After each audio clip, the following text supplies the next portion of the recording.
I want to talk about relative motion. It's the last piece in the puzzle, and I think, at least for this chapter, and I think your quiz is next Monday or something, but we can look at that towards the end of class or something. Or if somebody knows, Jay, if you know, you could look it up. But I don't know if you would be able to know. Never mind, because I don't know if you see it in Canvas. But if anybody knows when the quiz is, you could dump it in there. I forget if it's next Monday or next Wednesday. Um, that said, let me start with the screen share. What we're going to talk about today is relative motion. So imagine your aunt or your uncle walking down the street, right? Relative motion. Okay, that's done. That's my attempt at a joke. It's not very good. That said, okay, somebody probably threw it in the chat there. Right on. Thank you. And so, what I mean by relative motion is the following. Oh, thank you. All right. So, when is the 19th? Oh, gosh, really? Okay, so maybe I'm way ahead. So maybe we'll have time to do some more problems next week. We'll look at that later. I thought this was the last day before the quiz for some reason. I'm getting lost in the online learning, probably like you are. That said, let's focus on this, and then we can always do extra problem solving next week. Okay.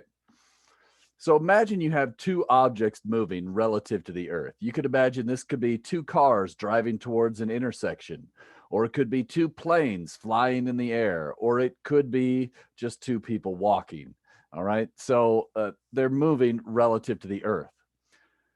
One of the things that we want to learn about is relative motion. So imagine if A and B are both moving from B's perspective. So if we imagine that object B is at rest,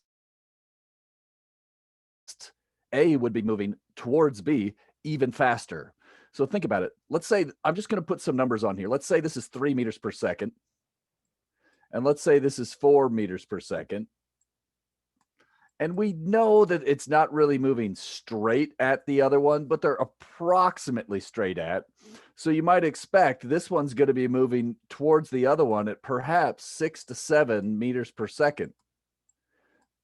Somewhere in that neighborhood. It would be less than 7 because it's only going to be 7 if they're moving straight at each other.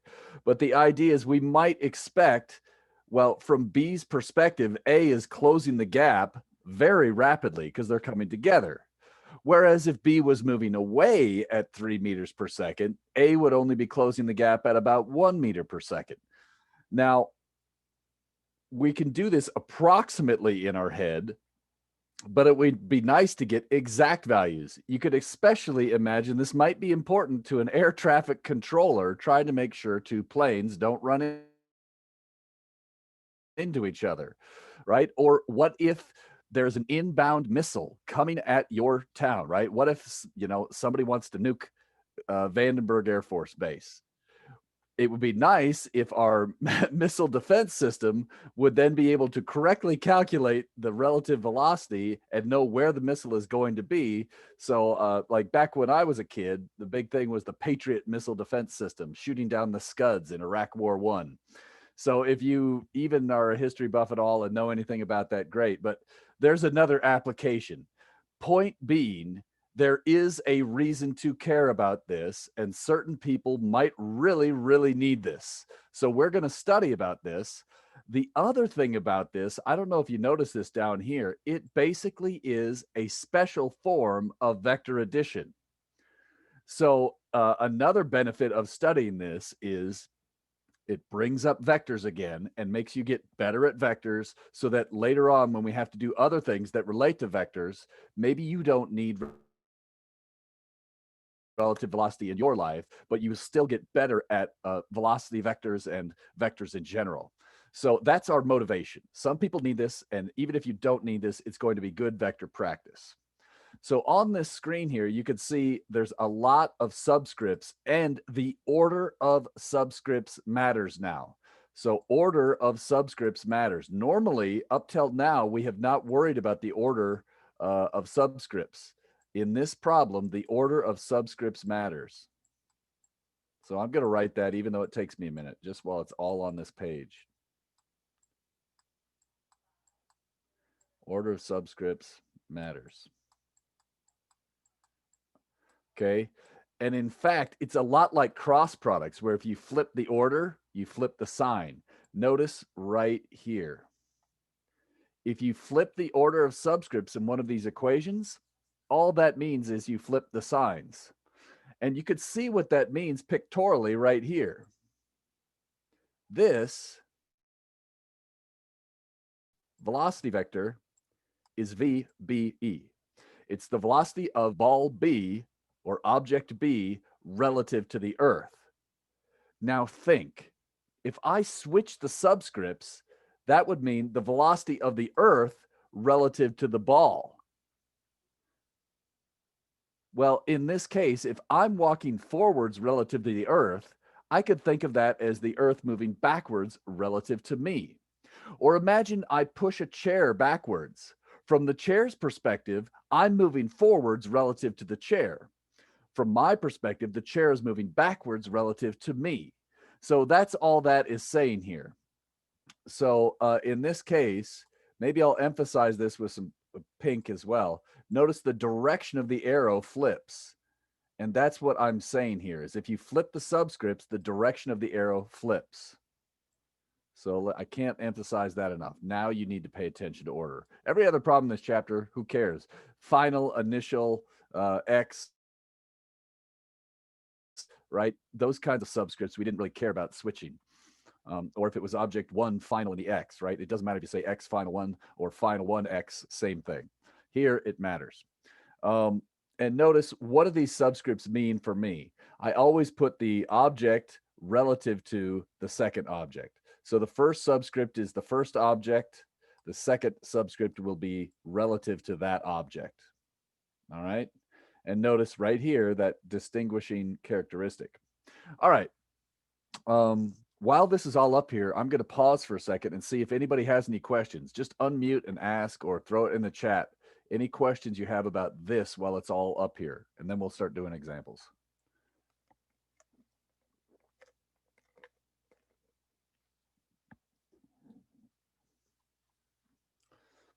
All right. And so it's probably okay. It seems simple enough. Check out this equation here. I forgot to mention this. In this equation, this is going to be the equation we end up using on a practical standpoint. This is how I remember it. In a textbook, you may see this differently. Let's write that up on the whiteboard and get to work on it and start learning this equation. And we're on page 78 in the workbook if you need it, okay? So let me get to there. Let me get to me. There we go.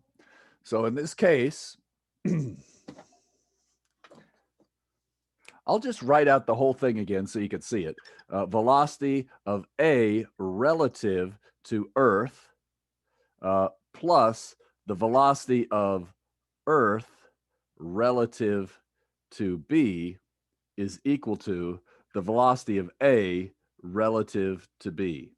So that was the equation that we just saw. And I may have switched sides with it or whatever. What I like to point out is this. Notice the E is on the inside, sort of if you're doing the FOIL method, you might imagine that's the inner. And notice the A and the B are on the outside. The final result, the E gets squeezed out, so to speak. And so the idea is, if this helps me remember it visually, I write this down on my paper and I'm like, okay, I know I've got this right if the middle variable is squeezed out on the other side. And that, I don't know, that's how I remember it. If you remember it some other way, that's great. Some people might show this in a book like this. The velocity of, some people might do this version where they just flip it.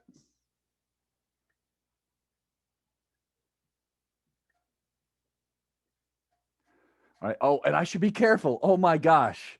I've been so used to doing chapter 4 where we don't write the vector symbols. Geez, it's hugely important that these are vectors.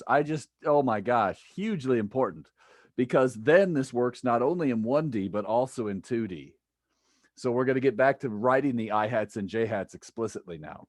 So in this case, you might see this a lot of times in books or some variation on this. I do want to point out, you might be saying, well, wait, is this really the same formula? Check this trick out. I use this trick all the time. Can't I replace this right here with positive the BE. The idea here is if you flip the letters, you could flip the signs. And notice you could write it like this.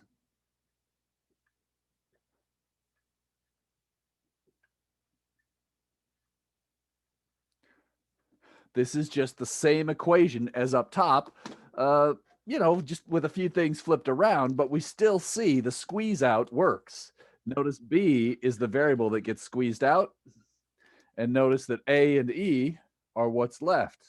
So this is a variation. So the idea here is if you could write it down in any method, we should be able to get that on the paper, look at the givens in a problem statement, rearrange them or rearrange the equation so that it matches, shove it in, and do some vector addition. And notice sometimes you may end up doing vector subtraction. So we just have to keep a little bit of an eye on our signs, just like when we did vector addition in chapter 3. So one of the main goals of this course is to make sure you're good at vectors. Having to see this again is a good thing, all right?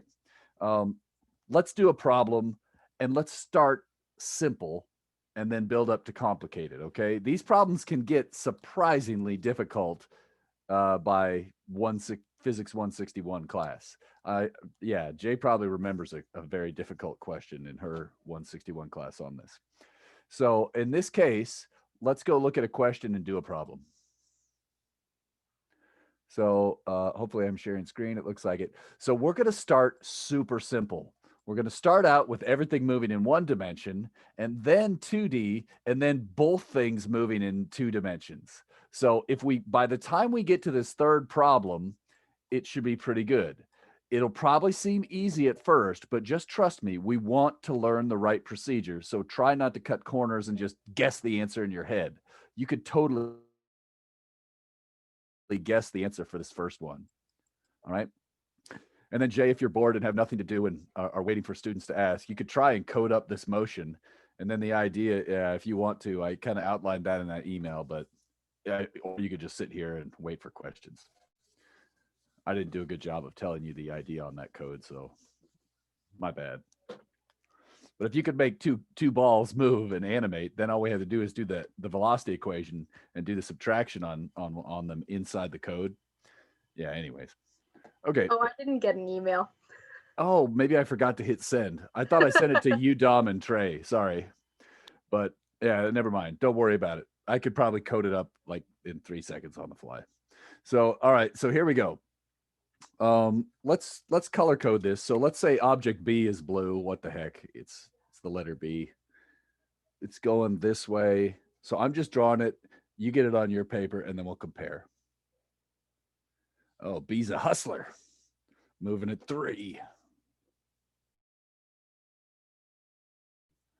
So if it helps you remember to go from meters per second to miles per hour, remember you multiply by about 2.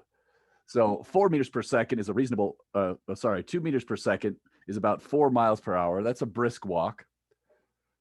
3, that's like a light jog almost. All right. So here we go.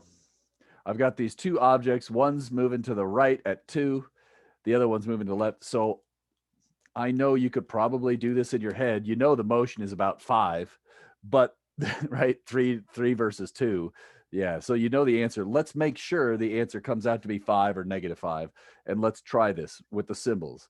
The velocity of B relative to the Earth, capitalization doesn't matter, but yeah, is going to be negative 3.00 meters per second I hat. The velocity of A relative to the Earth is going to be positive 2.00 meters per second I hat. All right. And so in this case, I'm going to write down my general formula. What were we trying to figure out? B relative to A or A relative to B? I forgot. Let me get out my book.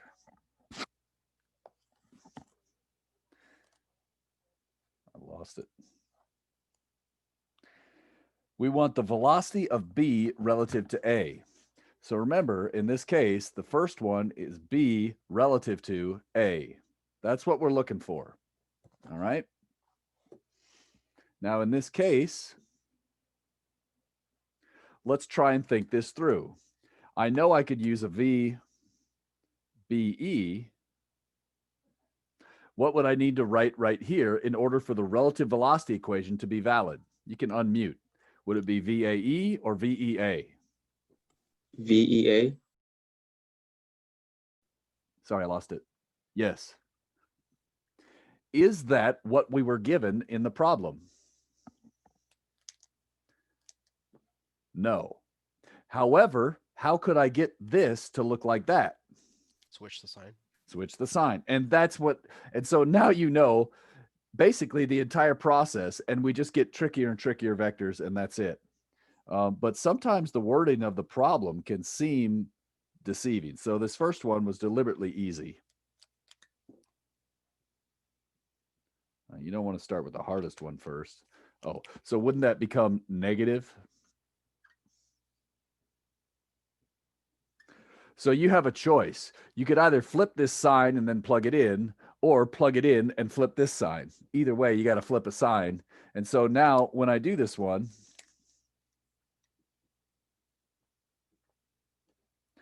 let's see, it was -3.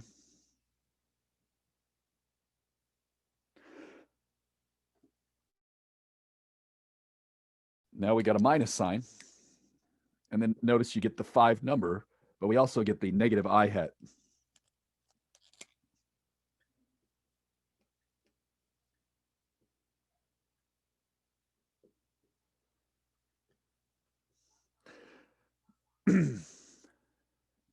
And for most people, this one makes a lot of sense. If I was sitting at A's position, like what if I was walking with A? Wouldn't it look like B was going away from me at 5 meters per second to the left? I think you'd agree with that. So as A is walking forwards, A is like, oh, B's getting farther from me at this rate. Cool. Obviously, if we flip the sides here, wouldn't that give you the velocity of A relative to B? Think about it. If you were B, A is going away from you that way at 5 meters per second. So this seems totally plausible, nothing crazy. You know this. If you try to throw a ball forwards, you could throw it faster if you were in a car going 90 miles an hour. Of course, air resistance would no longer be negligible. But yeah, it'd be a lot easier to throw a 90 mile per hour fastball if you were driving 90 miles per hour in a car. I'll work on getting that into the baseball regulations. That would be a tricky thing to stop before killing the batter and the catcher, I guess, or the umpire. All right. Anyways, let's go on to the next problem. What a strange concept Zoom classes are. All right. So now let's just make sure this works, where things are moving at right angles, and then finally we'll step it up. So why kill ourselves? Let's just go one step at a time. 427 now, right? So if you want, try and beat me to it and do it all before you can. Oh, and if you look in the solutions here, let's see if there's anything in the solution. So that was kind of the idea. Oh, I got lazy with the sig figs. My bad. Sorry about that. Okay. The spy drones of Santa Maria.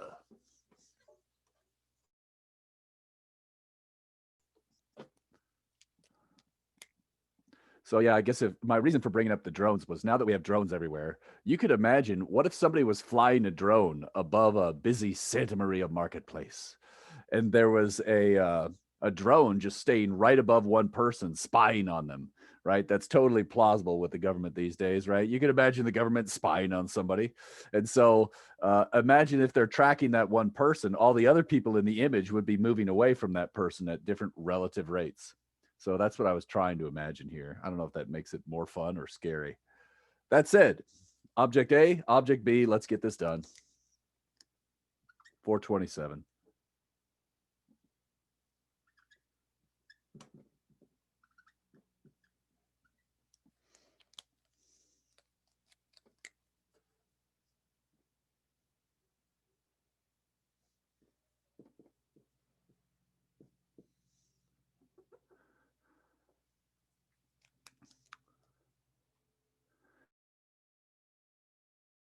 Still getting VBA. Okay, got it. All right, so in this case, you could imagine now VBE, it's very similar, but now it's negative 3.00 meters per second J hat. And A would be the AE is still the same, 2 meter second positive I hat. All right, so I'm going to write my equations and see if you could beat me to the punch. We're looking for VBA. That's going to be VBE plus VAE. Wait, no, plus VEA. I almost screwed up, but then I used that squeeze out. Remember, these two have to squeeze out, and we're left with BA. The E's are in the middle. Looks good. I almost screwed up. That's how I catch myself. I don't know. Find your own way if that doesn't work for you. I'm going to need a little more room. So it's going to be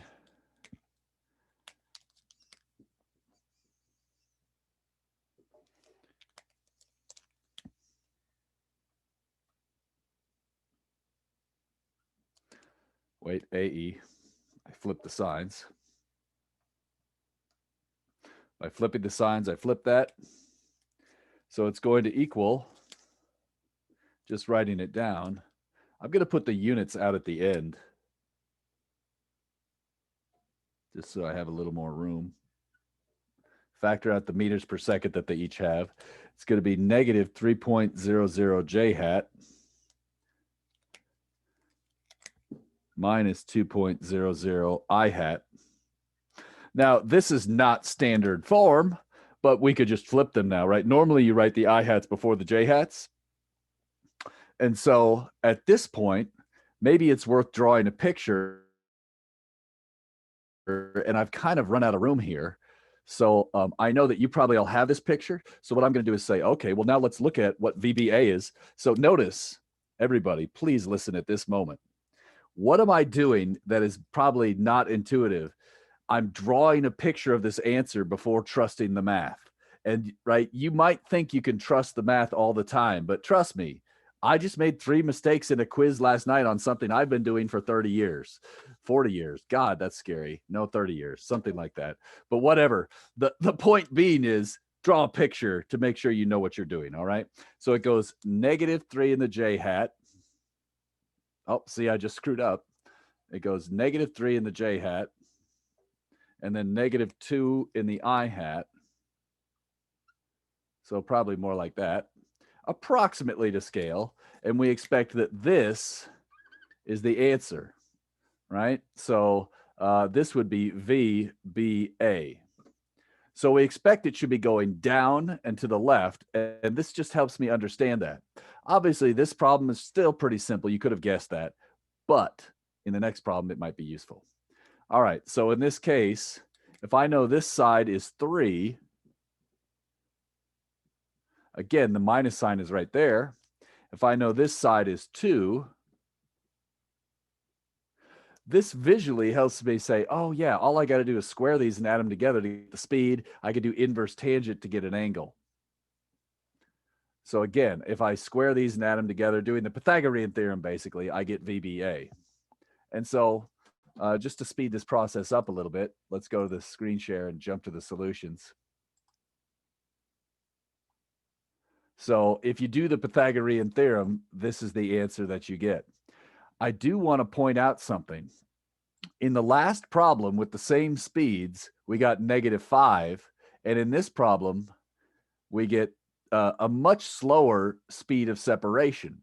So again, you're going to get the maximum speed of separation when they're going exactly away from each other. But when they go at some angle, it's not like you could just willy-nilly say it's going to be 5 all the time. We have to do standard vector math. Now, from A's perspective, what does it look like? If I am the drone flying right above A is always going to be right in the middle of the frame, and B would be moving away at this rate. Okay, so imagine if you're in the drone and you're just tracking on A, staying directly above person A, you would see person B taking off that way. All right. And again, I got this angle from doing an inverse tangent. So that's tan inverse. In this case, let's think. In this picture, this was 2, right? Yes. So this side's 2, and this side's 3. So in this case, that 56.3 would be tan inverse of, what do you think, 3 over 2 or 2 over 3?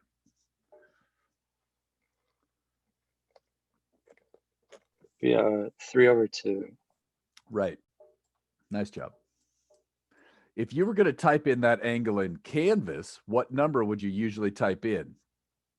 In Canvas, we have to choose between positive 180 and negative 180. So this would be positive 180. And it looks like in this case, if I had to type this number into Canvas for a quiz, this would look like I would type it. I'm going to punch it into my calculator. I'm going to do 123.7 or negative yeah, 123. exactly. Minus 56.3. You're faster than I am. So yeah, 123.7. But in Canvas, I would have to enter the negative sign just so I know that, oh, you mean below the x-axis. And so this would also work if you're a computer coder. So there's times in a place, like if you were trying to communicate to person A and person B, this number would probably make more sense. If you were trying to talk to a computer, this number would probably make more sense. And there's a time and a place for both of those things. So we should know both of them. Cool.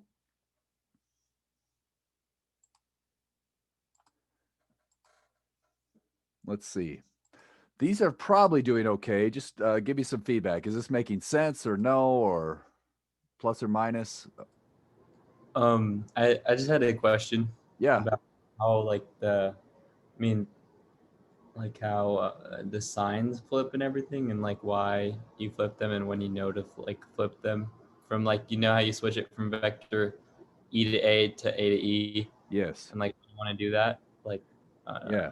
So you're okay with why I do this. This is just how I memorize the formula. There's no special thing there. That's just what helps me remember this formula. I know that. So that's why I write it down this way, is because I remember, oh, the E's get squeezed out. That's just for my memory, not because it's necessarily a better way to do it than any other way. That's one thing. Okay, but it means something different, right? When you write it vector EA versus vector AE. Right. And the idea is there's got to be this intuitive notion of, if I move forwards relative to you, that's the same thing as saying you move backwards relative to me. That's the sign flip. Got it? Yeah. All right. All right. That's cool. Yeah, that's it. All right. Should we take a look at another one? Let's see how you do when the quote unquote kid gloves are off. All right. Try this one.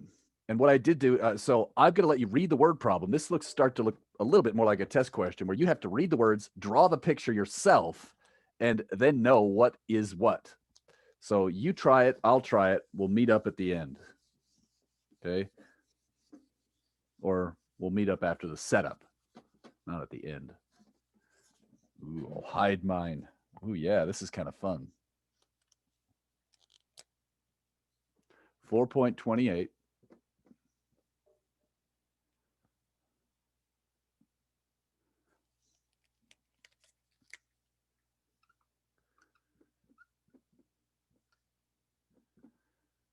That's like a run, but whatever.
Okay. So I read the question and I got this. Whoops. Second here.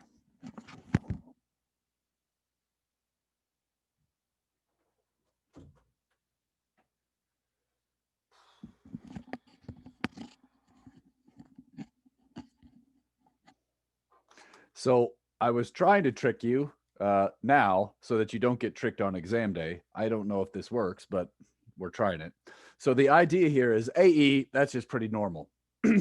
But notice the wording of the problem is slightly different now.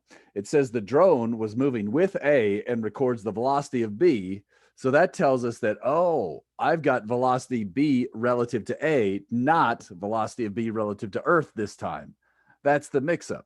All right. So, and now what do we want to get? We want to get VB relative to the Earth. All right. And so in this case, what would you guys do next? What do you think would be a wise move next? Change to Cartesian form. Change to Cartesian form. And if you want to change this to Cartesian form, what do you think I would immediately suggest you do? Starts with D, ends with raw. Draw a picture. My gosh, that's good. Yeah, so if you don't draw, you will probably screw up at some point. Draw pictures. Even though I know you don't need to do it, you will have a higher probability of success if you do it. All right, so draw. Jay, help me out here. Do you actually draw all your vectors usually just to get a feel for them or not? Or am Yes, I Does it- draw everything out. It helps, right? Over time. Yeah. It gets it out of your brain and onto the paper, and it's easier to deal with. All right, thanks, Jay. I'll give you that 20 bucks later. No, never mind. She's being serious. Yeah, so yes, drawing actually does help. She's not just saying that. That was supposed to be a joke too. All right, I'm going to draw. So normally we assume north, south, east, west. So 30 degrees north of east. Where do I start? Do I start at north or do I start at east? East. Boom. There it is. So that is my 30 degrees. And this is my 4 meters per second. I'm leaving off sig figs just because of the space issue.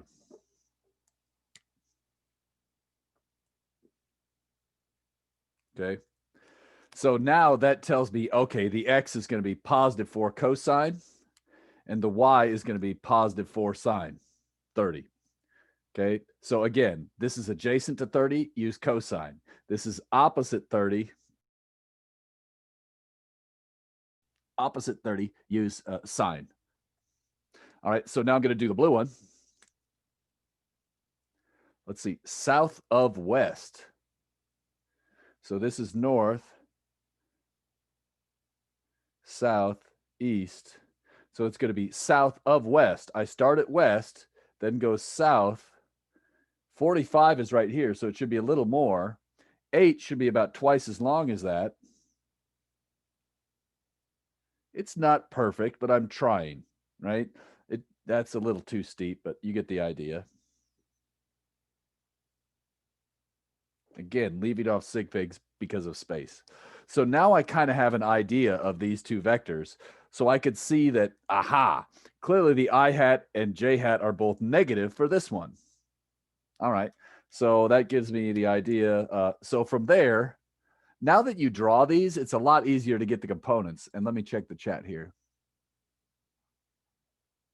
Yep, totally, Jay. All right, so let me see here. Oh shoot, that's the oh, we're still doing that question. Sorry, I meant to go to the solution. All right, so notice I draw them too in the solution just because I get lost. And so I'm trying to do all of this stuff. You could see that I got the components of these vectors right here. So Oh, geez. Did I use? Oh, my gosh. I'm sorry I used the opposite color code in the solutions. Do you see that? I apologize for that. So for some reason, I had A as blue and B as red in the solutions. I screwed up.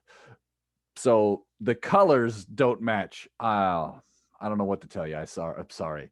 So that said, fortunately, I switched to all purple here at some point. So this one, can you tell which one that is just by the size of the numbers? I hope you can.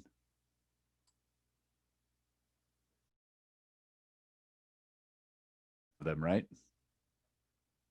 Those have to be from B, right? They're negative and they're bigger than 4. It's impossible for a vector of length 4 to have components which are larger than 4. So that one right there, maybe I could do it. Yeah, so that's from B.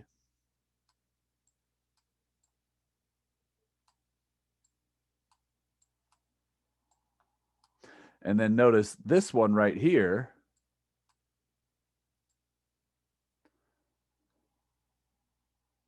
That's going to be from A. And are there other possible correct ways to get to this answer? You bet. What I mean by that is this. Maybe you wrote down a different squeeze out equation than I did. This is just the first one that came to my mind. Somebody else might have just jumped right to here and said, well, if I want VBE, don't I need to squeeze out the letter A? So either one of those would work. Sorry, I crossed off the arrow symbols there. What do you mean when you say squeeze out? Again, you could have started here. You could have started here, depending on how clever you are. Oh, go ahead. What was that? Sorry. What do you mean when you say squeeze out for the? Oh, that's this. The E gets squeezed out, right? I call that the squeeze out or the relative velocity equation. Or here the A gets squeezed out because it's the middle variable. So that's just nobody else says that in the world. That's just me. Again, that's just my mnemonic device for remembering. Oh, the middle variable gets squeezed out. So notice there's no E on this side. It's like it got squeezed out. That's it. It's just stupid, but it works for me. Oh, okay. Like so that. Okay, what it equals on like the left side, it's not. Yes, the E is missing. It got squeezed out of the equation somehow. It's silly. Yeah. But that, is that cool? I call that the squeeze out. Yeah. But nobody else does. And that's just so I remember it. Okay. Okay. And so I will go one step further here and I want to show you something down here. Let me make this bigger and go over here. Oh, and let me clear this crap. Hold on. Okay. So there was our initial picture. And I want to talk about this down here. And maybe if I go just a little smaller, I should be able to get them all on the screen at the same time. There we go. So the idea is I'm looking at these pictures right here. And notice I did vector addition. Oh, and if I, sorry, just a second. I can get it all on the page if I go just a little bit this way. Consider this vector equation. And that is what is going on right here. I take here's my starting spot. That's the start. I go tail to tip. Then I put the second vector, VAE, at the tip. I put the tail of the second vector at the tip of the first vector. And then I go over to here. And notice the resultant or the final result vector goes from the first tail to the last tip. So this is the answer. The result goes from the first tail down to the last tip. So that's what I was trying to show there. Most of the vectors that I draw in the book, I actually tried to draw approximately to scale to give you an idea for it. If I didn't do that, I will try to give you that hint. So yeah, it's not perfect, but it's approximately right within a few degrees and a few sig figs there, probably to 2. Yeah, remind me, would this answer be acceptable in a Canvas quiz, you think? For an angle.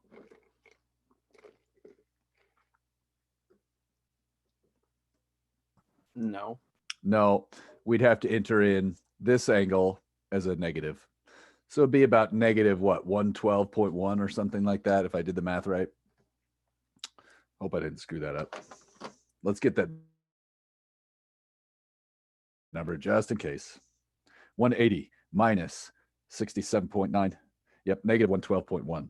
So in a Canvas quiz, you type in negative 112.1 degrees because Canvas, I set up the Canvas questions to ask for angles between positive 180 and negative 180. All right. Is this, I tried to go a little bit slow here, and I hope that you're following along with at least this piece. I don't know. Is this starting to make sense and you see where the tricks can come in? Hopefully this is like an easy day, right? Somewhat easy day. You still have to do vectors.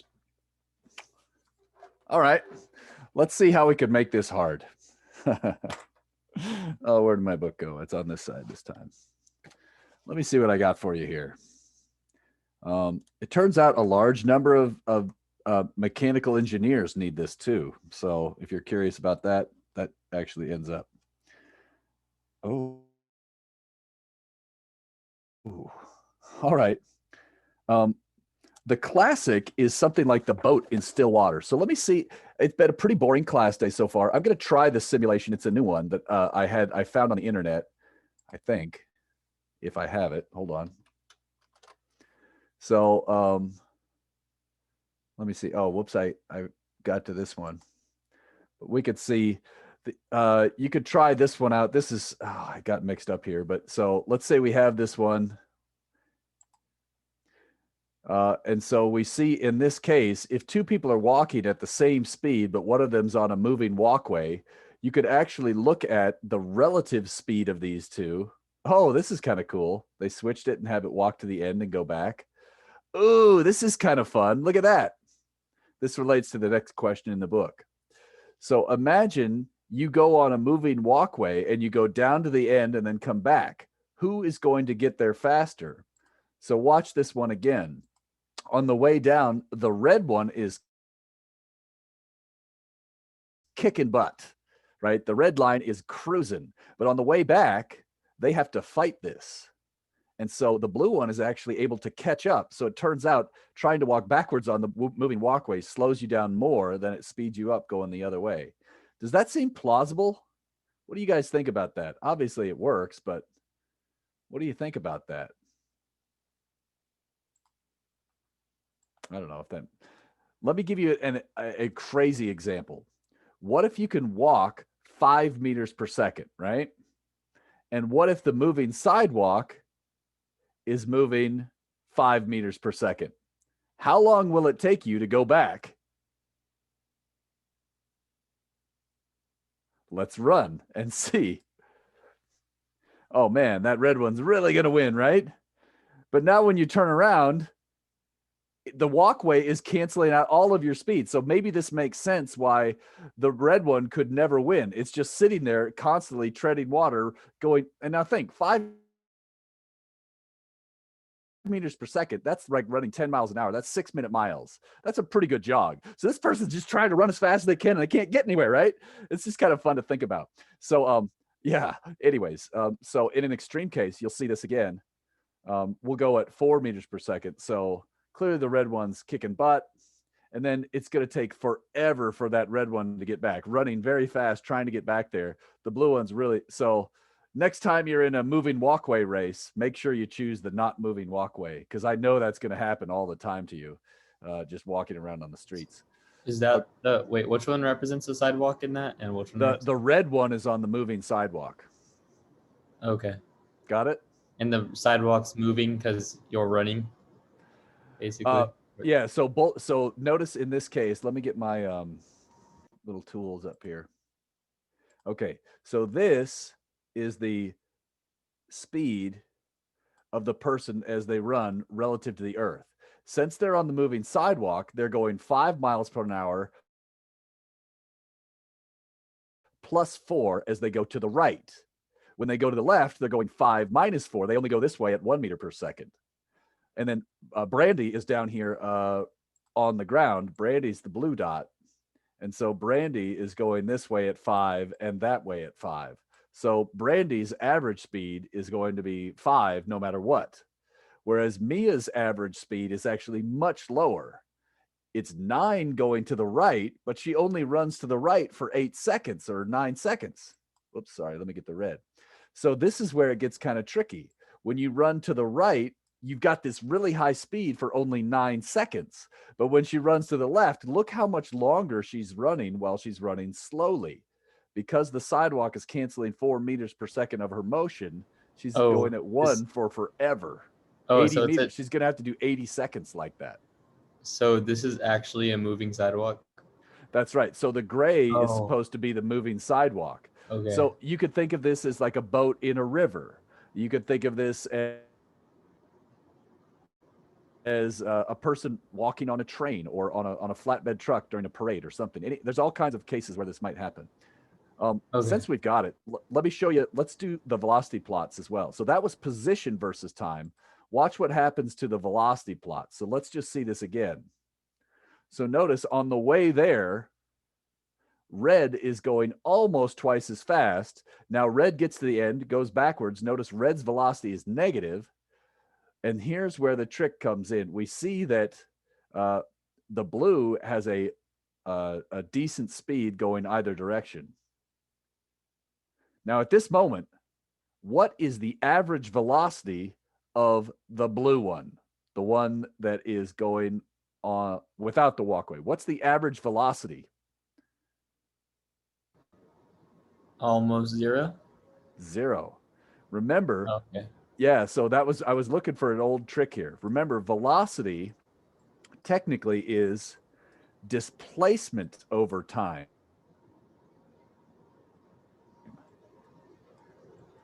And so the total displacement, if you start and end at the same spot, is x final minus x initial, ends up being 0.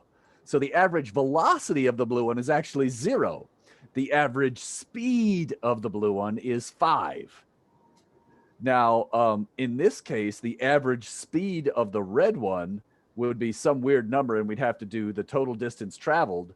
Well, so if we want to get the average speed of the red one, it takes 80 meters to get down here, plus about another, I don't know, what would you say, maybe 25-ish?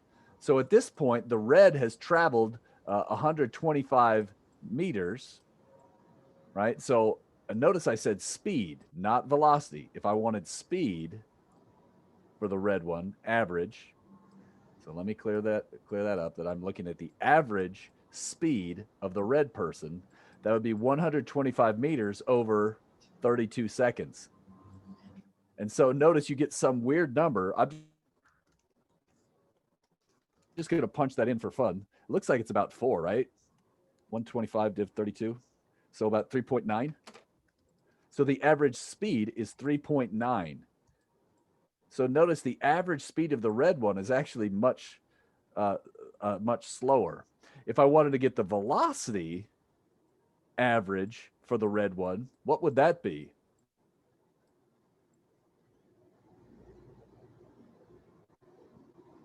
Again, it's displacement over time. What's the displacement of the red?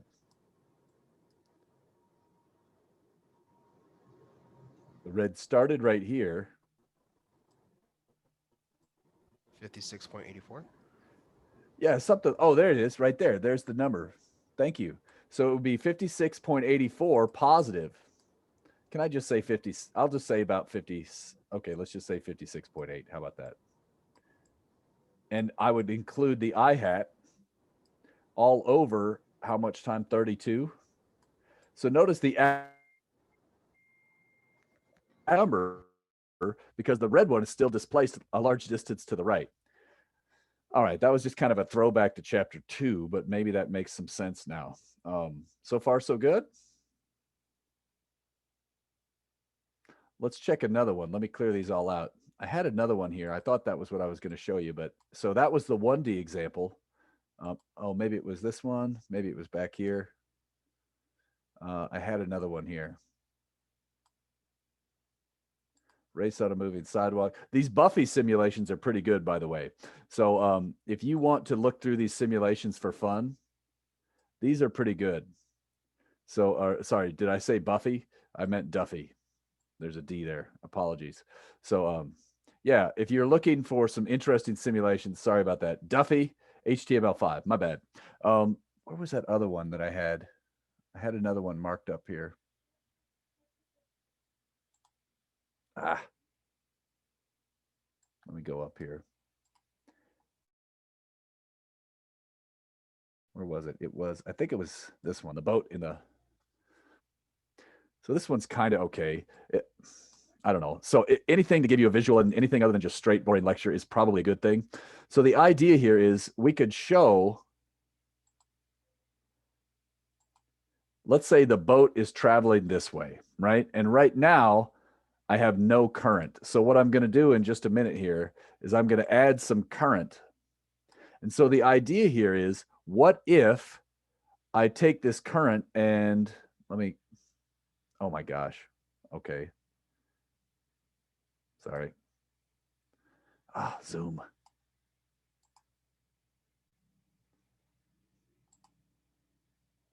So what I'm going to do, oh my gosh, clear all my drawings. See, I have just enough time. If I put in a boat velocity, the river is now turned on. And so what I'm going to do is I'm going to have the boat moving forwards at 3, and it's fighting the current. But we see that the vertical component of the water flow is actually not being canceled, whereas the horizontal velocity flow is. And so notice the velocity of the boat relative to the shore is shown here in green, right? It was going none in the X. So that means there were 3 units of horizontal boat motion and 3 units of horizontal water motion, 2 units of vertical water motion. The horizontal water motion cancels the horizontal boat motion. Oh my gosh. And we see that the net effect is a boat going straight up. All right, so let's do that problem rather than try and look at this simulation again because it keeps getting timed out. So let's look at a problem on the next page. Let me screen share here. We'll go to here. All right. So we just talked about the moving walkway problem. This is a variation of the moving walkway problem. Because that's just one-dimensional motion, I'm going to let you do this one at home and kind of fill in the gaps on that one. Okay, so you guys should do 4.29 at home. And now let's move on to the slightly trickier one. You can see where the wording starts to get nastier and nastier. So in these next problems, it's critical for you to read the problem correctly. And now it's not so obvious. I'm not always saying relative to what. You're supposed to know what is relative to what when you read these problems. So these problems, and this one down here starts to be even trickier where it gives you algebraic. And instead of having numbers all the time, you get algebra. So these 2 problems down, these last 3 are kind of there's one right below that. Let me show you the one right below that too while I'm at it. This is the one, even though I said this, people still got lost on this one and screwed it up. So this one is extremely tricky. Yeah, 4.31 and a half. So let's just leave it at that right now. So start with 4.30 and let's see how it goes, okay? All right. The first question says, aim to travel straight across the river. This is very different than every problem we've done before, right? Now I'm starting to ask you real life questions that relate to relative velocity. Any ideas, any thoughts? Anybody want to take a stab at it and totally screw it up and learn something in the process, or maybe get it right? What do you think we should do here?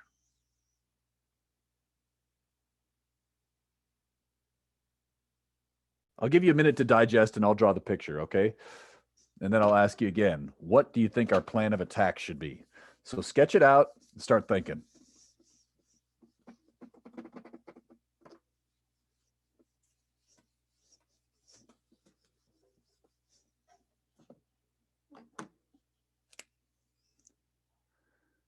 So we've got a boat.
Okay.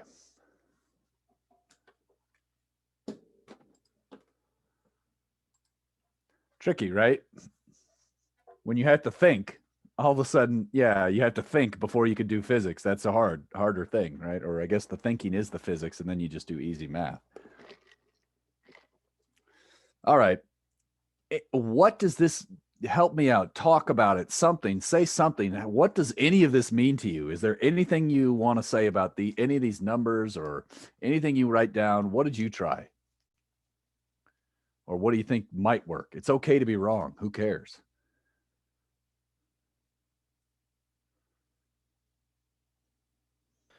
Well, I was thinking that we apply the 10, possibly the 10 meters to The the 10? yeah, the 10. We apply it northwise, Yep. and then since the river flows east 2 meters, we kind of sorry, what I'm trying to say is we pretty much make a triangle at the bottom. Okay, a triangle. So let me just draw a triangle like this. Is that right? Yeah, and then we try to find the angle of the bottom of that triangle. Okay, we're trying to find this angle. Got it. Now, which side is 10, you said? I said 10 would be the side on the right, and then 2 would be the top one. Okay, so now let me ask you this. Suppose you point the boat this way and drive at 10. Which way would you end up drifting? To the right. So then your triangle would look like this. If you go 10 straight up and then 2 this way, is that going to give us the right direction of travel for this problem?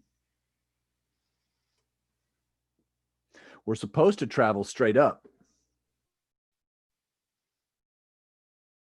But if you point the boat straight this way and go 10, you're going to end up drifting this way.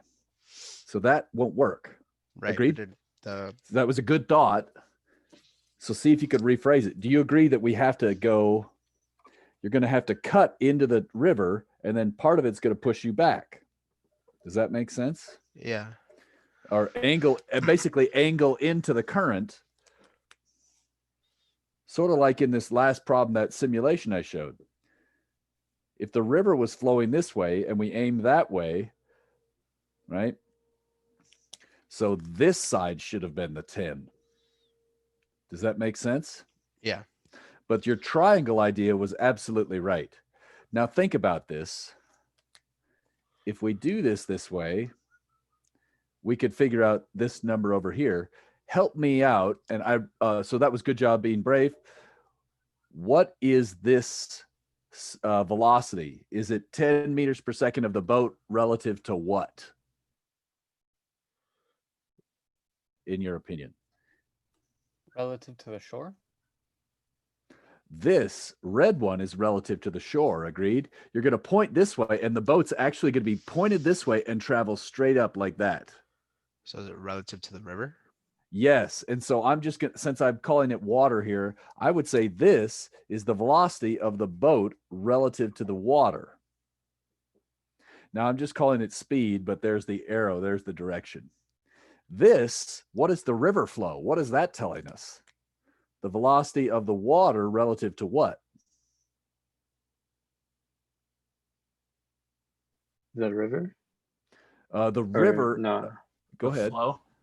The flow rate, rivers flowing at 2 meters per second relative to what? The water is moving relative to The earth? the earth. Think about it. If you were standing here on the shore, you're locked on the earth. If you throw a piece of paper in here, it's going to drift away from you at 2 meters per second relative to you at rest on the earth. This is where these problems get tough, right? Communicating. And so this is something you would be expected to get. And that's the hard part of these problems, not the math. Now, when we go on to here, this then must be the velocity of what? That's the direction the boat travels. So it must be the velocity of the boat relative to the earth. Exactly. And so the idea here is you want the velocity of the boat relative to the earth to be straight up. You don't want to waste any left, right. Now, okay, so now, whoops, I can actually write an equation. I've got E's and B's and W's. So I'm going to write out a squeeze out. So I know the velocity of the BE should equal, well, how about I just do boat water, water earth, right?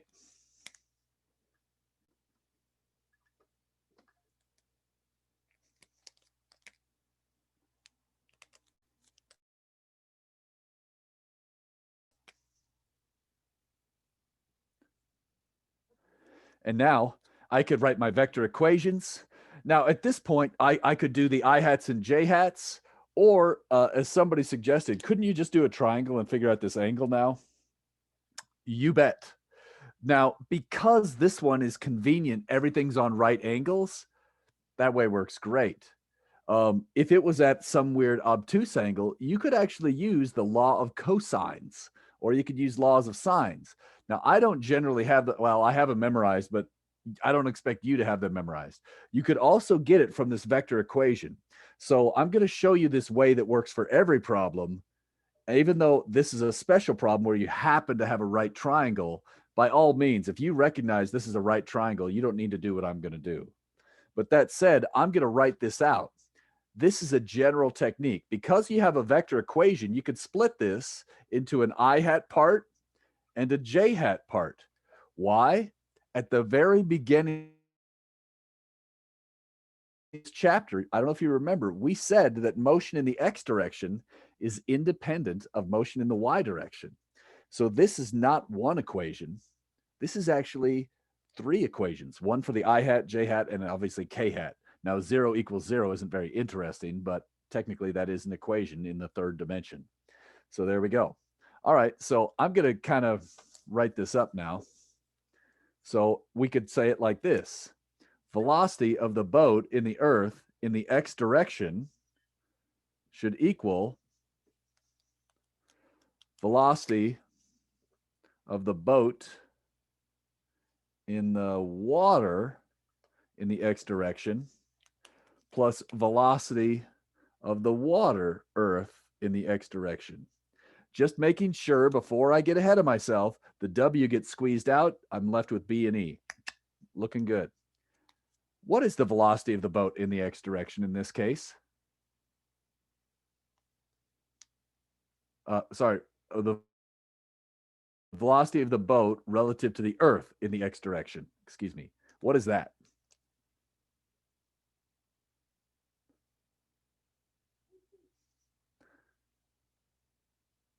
Zero. How much are you right? moving in the X as you go up? Yeah. And so we see that this goes to 0. So I get 0 is equal to, how about the boat water in the X? Isn't that going to be 10 cosine theta negative?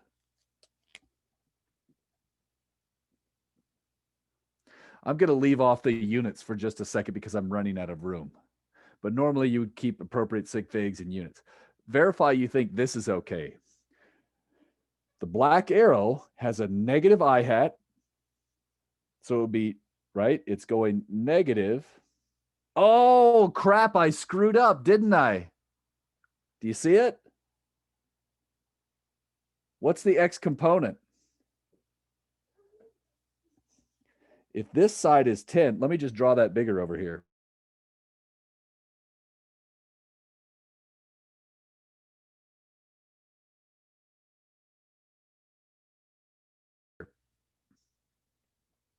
Old screw up. If that's, so this should be sine theta. Does that make sense? In the X direction, you're going to the left. This side's 10. This side would be 10 sine theta because it's opposite. All right. And then the water in the X, that's pretty easy. Isn't that just 2? And again, I'm ignoring units. The units are going to cancel out anyways. And it's positive. All right. I don't know. I want to make sure this makes sense to you. But notice this is basically getting back exactly the same thing if you had done SOHCAHTOA on this triangle. That's what I was trying to point out. The method I'm showing here works even when it's not a right triangle. SOHCAHTOA only works for this special case. where you have a right triangle. That's why I think it's worth seeing this. Okay. So Sorry, far, could you explain the 0 one more time? yeah, the boat is angled this way, cutting into the current, but the current makes it drift straight up. So relative to the Earth, even though the boat is pointing this way, the boat is pointed this way and it's going to drift straight up. It's not moving left or right. That's why it's 0 relative to the Earth in the Gotcha. X. Tricky, right? And if you don't believe me that this can happen, maybe you could look at some pictures of some planes flying. Maybe not a jet plane because it might not be as obvious. But if you look at a prop plane, they can actually be turned sideways and flying at angles, right? So this, or if you've ever seen boats, they could point one way and be moving a different way. This is totally reasonable. Yeah, I don't know how often people hear canoe. There's not a lot of lake space compared to places like Minnesota where I was born. But yeah, out in Minnesota, everybody was canoeing around all the time. So you'd be pointing your canoe and then drifting, right? So you have to tack into it, or sailboats or something. But yeah, I don't know. Yeah, let's leave it at that. That was a good question. Other questions?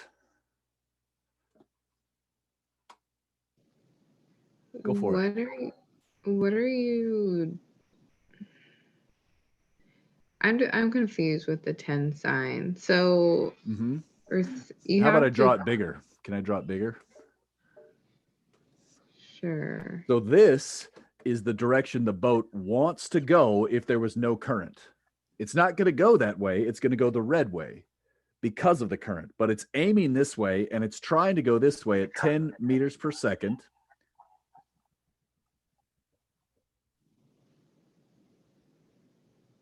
And this would be V boat relative to the water if it was moving, yeah, in the X.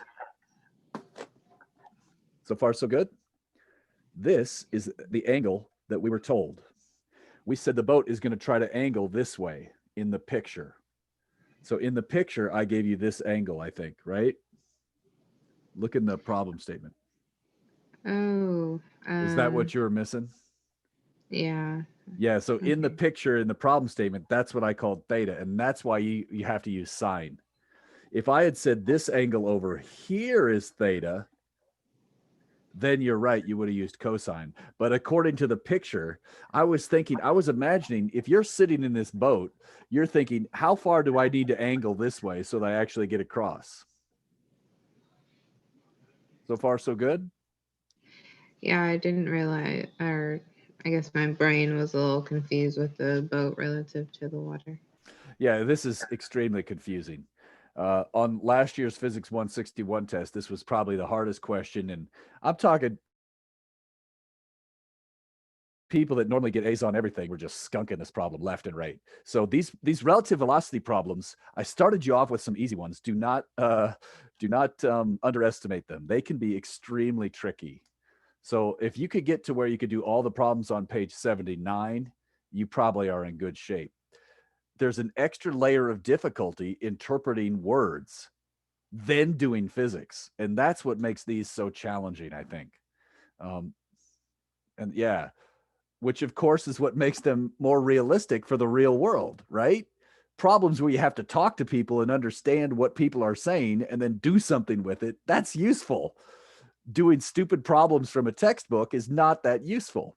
So yeah, I don't know. That's kind of my philosophy on why I make these so tricky. I'm trying to make them somewhat more realistic, not trying to be tricky, trying to be realistic.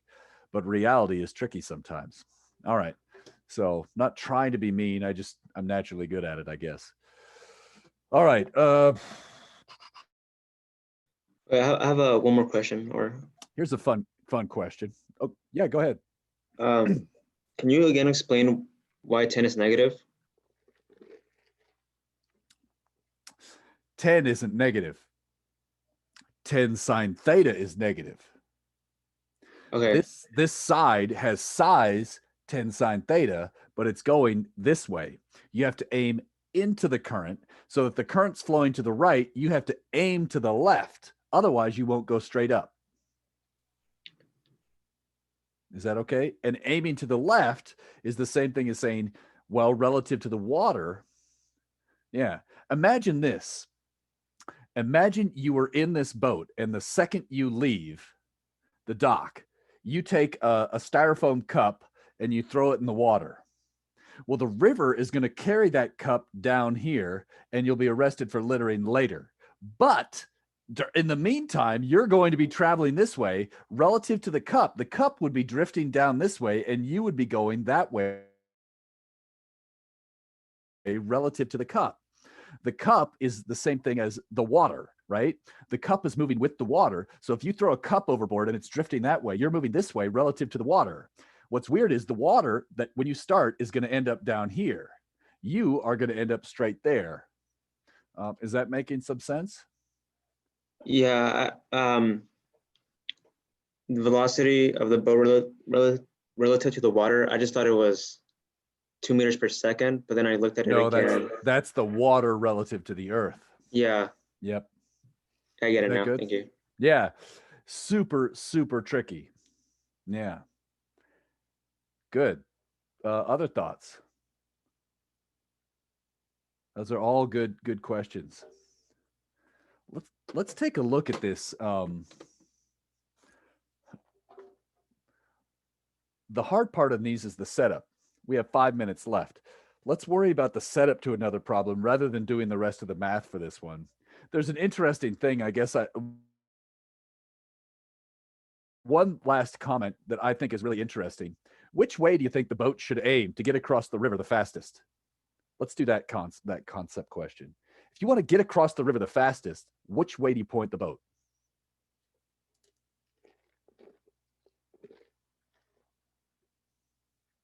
It's okay to take a guess. Straight ahead. Straight up.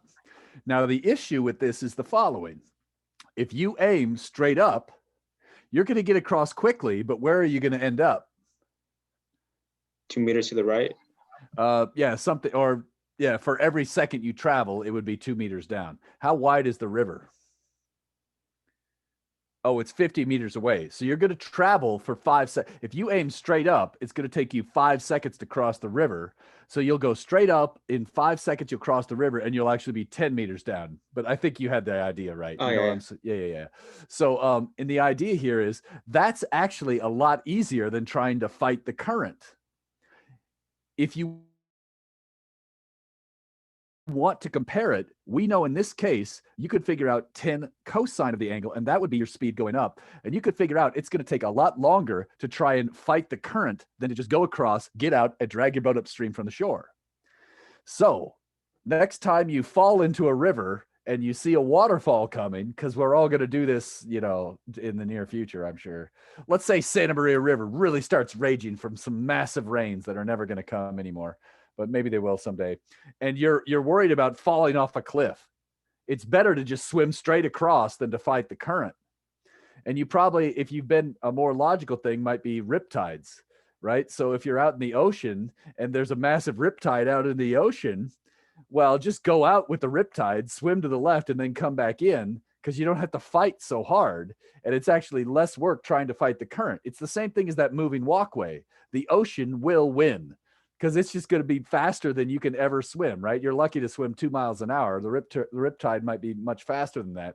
So if you get caught in a riptide, you go out, you go around, and then you come back in. I wish I was better at seeing them. And now that I take my 8-year-old kids out in the ocean, it scares the shit out of me. But, you know, I guess you got to roll the dice somehow. Hopefully they don't die. Anyways, all right. So, yeah, watch out for riptides too. Let's look at the next question before we get ahead of ourselves. I'm going to let you try this one at home. Ooh, mega challenge. If you guys don't know this, this is slightly interesting. It turns out there's this weird evolutionary battle between moths and bats. And so bats use radar to locate the moths, and then the moths use radar jamming techniques. And there's like all kinds of weird stuff going on there. So, or sorry, I said radar, I meant sonar. I apologize for that mix up. I do that a lot for some reason. But yeah, let's look at this one. And then we'll end with this, and then that's it for relative velocity. You've seen all my tricks after this one, I think. Okay.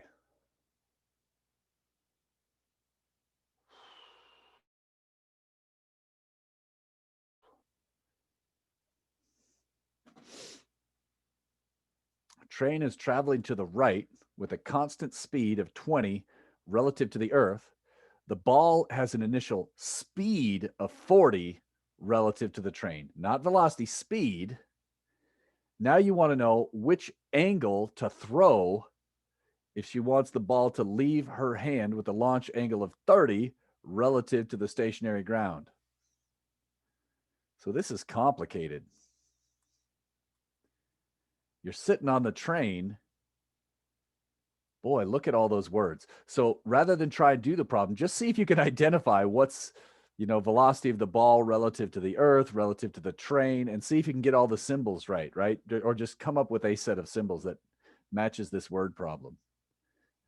And I know it's time to go, but I'm going to give you a minute and then I'll show it. And if you really have to take off, take off. But maybe I'll give you a minute and then we'll just look at the solution and call that class today, okay?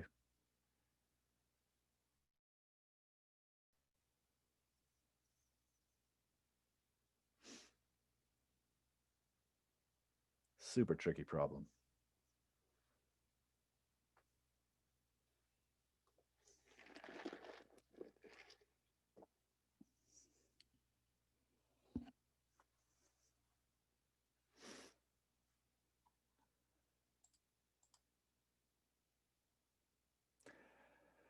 So probably not, Angel. And that's the thing. She wants the ball to leave her hand at 30 relative to the ground.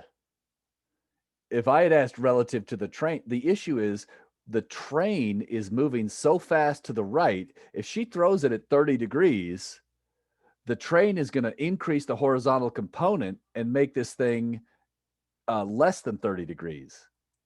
Let me show you the solution right now, and you guys could try this again later, but in the interest of time, let's take a look at that. Where was this one?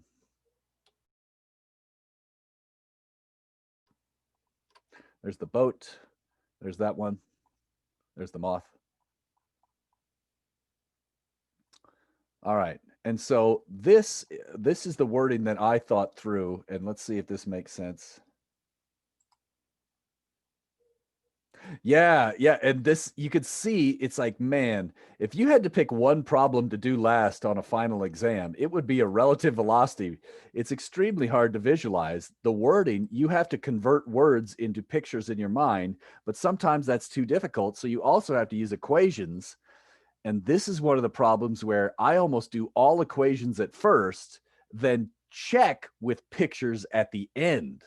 You've got to draw pictures sometime, but it was so confusing. So let's try and I'm going to go ahead and stop class now if you need to leave. But if you want to ask questions about this while I'm here, we're in office hours now. So yeah, I'm just going to look at this one. And yeah, if you got to take off, take off.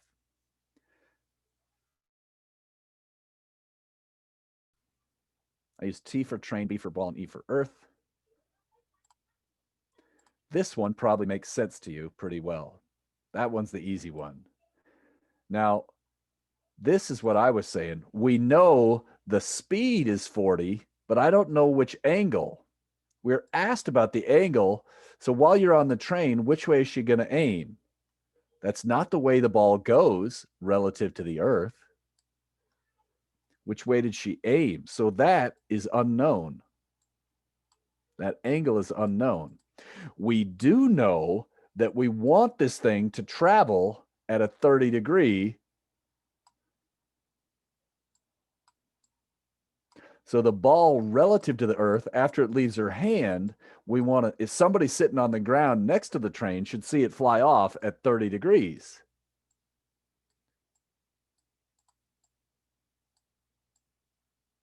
Okay. And now this is how I solved the problem. I said, okay, here's my relative velocity squeeze out equation. All right. And then I wrote down a bunch of stuff. And notice the trick that I did here. I said, okay, from the I hat parts, I got this equation. Notice I left off the units. I ignored the units for a while to reduce the clutter. And from this equation, or I got that equation from the J hat. So I'll just kind of outline the J hat and the, okay, so here's the I hat parts in purple. I hat, I hat, I hat. So that gives me this. The J hat parts, here's a J hat, here's a J hat. That's all I have, and that gives me this. Notice how many unknowns and how many equations. There are two things we don't know: the speed relative to the Earth and the angle relative to the train.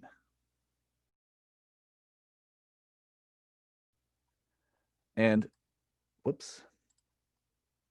I know it's time to go, but what I said here is I showed you a couple of, I call them brute force methods. If you're not very clever, there are still ways to do this. And I try to design my class so if you're not clever, you could still pass it.